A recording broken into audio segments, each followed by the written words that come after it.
Pride head coach Hines set West Coast trip this week. Just maybe initial thoughts heading into Portland on Saturday. Yeah, it's always a tough environment to go play. Obviously, the fans really get behind the team.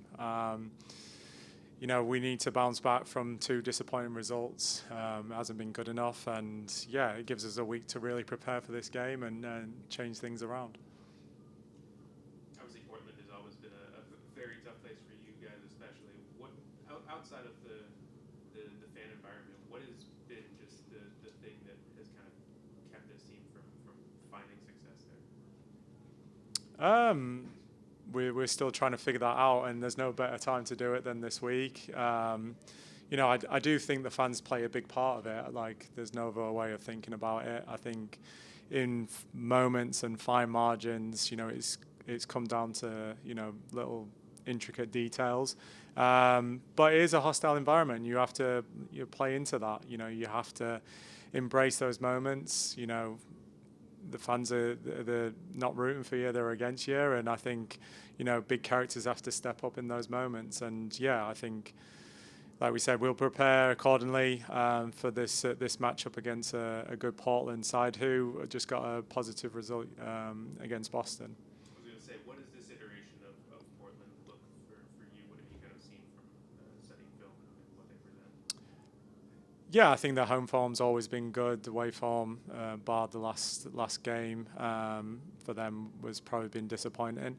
New manager come in, same sort of principles, same sort of style of play. There's obviously key players that they have.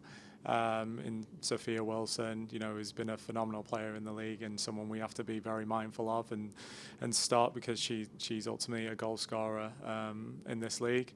And they've filled positions in with the absence of a Sam Coffey, who's been the heartbeat of the team for so long. So yeah, it's a different manager, some different players, but also they have the expectations of being one of the most successful teams in league history. So yeah, we need to go there. We need to play our game. We need to really focus and concentrate throughout the whole 90 minutes, not just have small moments of momentum. We need to have a really all-round performance, a gritty performance, go there, make it uncomfortable for Portland, make the fans uneasy, and be together in everything that we do. Even towards the end of the last game against Louisville, although the result was disappointing, you could see there was a real togetherness with the team. They were pushing all the way, even tracking back, making blocks. It's a never give up attitude and mentality, and we're going to need that going into this weekend's game. You mentioned the small moments, especially playing on the road. How can you kind of capitalize as much as you can, not only with those small moments, but generating the momentum on your own, especially when like.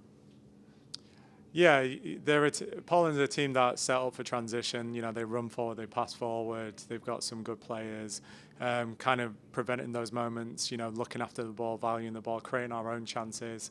And the game can be determined by fine margins. Can we get that shot off to really test the keeper? Can we, not have a shot blocked? Can we get delivery into the box? Can we, support the attack, but also be aware of transition moments? Like I said, it's an effort and being locked in and being proactive in all those moments. And if we do that, we have the capabilities of winning football matches. There's been times where we've let ourselves down with, the concentration or focus or not getting an end product when we've had good momentum. And again, this league is incredibly difficult. The parity is unbelievable, more so this year than any other year. So, yeah, if it comes down to the far margins, they have to be in our favour. Obviously, the last couple of games, it's been a struggle for the team to find goals. Kerry gets one at the end of the game. Just having those kind of players step up in those moments, especially with players out. How does that kind of shape your decisions heading in week to week of just who to start and bench and trying to figure out like who to bring on in certain moments? Yeah, I think just going back to the Louisville game, we were in good positions, and maybe it's players who are unfamiliar in those positions, and it's just reinforcing that message. Can you touch, go forward? Can you be a little bit more aggressive? And those moments can determine outcomes and results. And yeah, just keeping that positivity. Like I said, we had transition moments. We had times where we broke Louisville's press, but it doesn't result in a shot or a goal. And so it can be disheartening in those moments, but it's just reinforcing the message that we're doing the right things.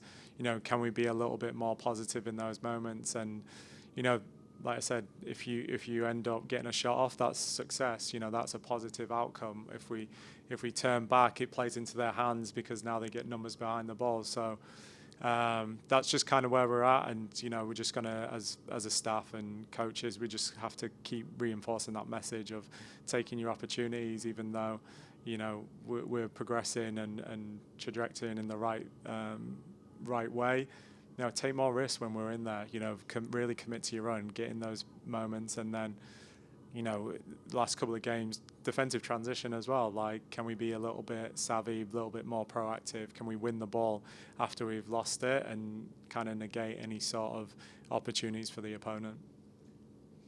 Team's been without Barbara Banda for the last couple of games. She's done with WAFCON now. How excited are you to get a player like her back within the fold? Yeah, she's a star player. We're disappointed that unfortunately it hasn't worked out the way that she would have liked, and yeah, there's the mental side to any player who's gone through that, and the frustration and the emotions. But yeah, like I said, hopefully that translates into her wearing Orlando Pride and proving a point, and carry on what she started when she left. So yeah, I think for any opponent, when they see Barbara on the field, it does mean that they have to put their best game in front of them. I do think it gives the rest of the players a lift as well for ourselves. And yeah, it's probably what we need right now is seeing Barbara back on the field representing Orlando Pride. Last couple games, you've given your new signing Zoe Matthews a couple runs out. 19 years old, has kind of had experience playing basically every position. What have you kind of seen from her just in her first couple games, especially for a young player like her? Yeah, I thought she was good when she came on. She definitely made an impact. She was unfortunate with the header off the corner that it doesn't nestle into the bottom corner, but she's going to keep trying. People have to remember that she hasn't had a pre-season.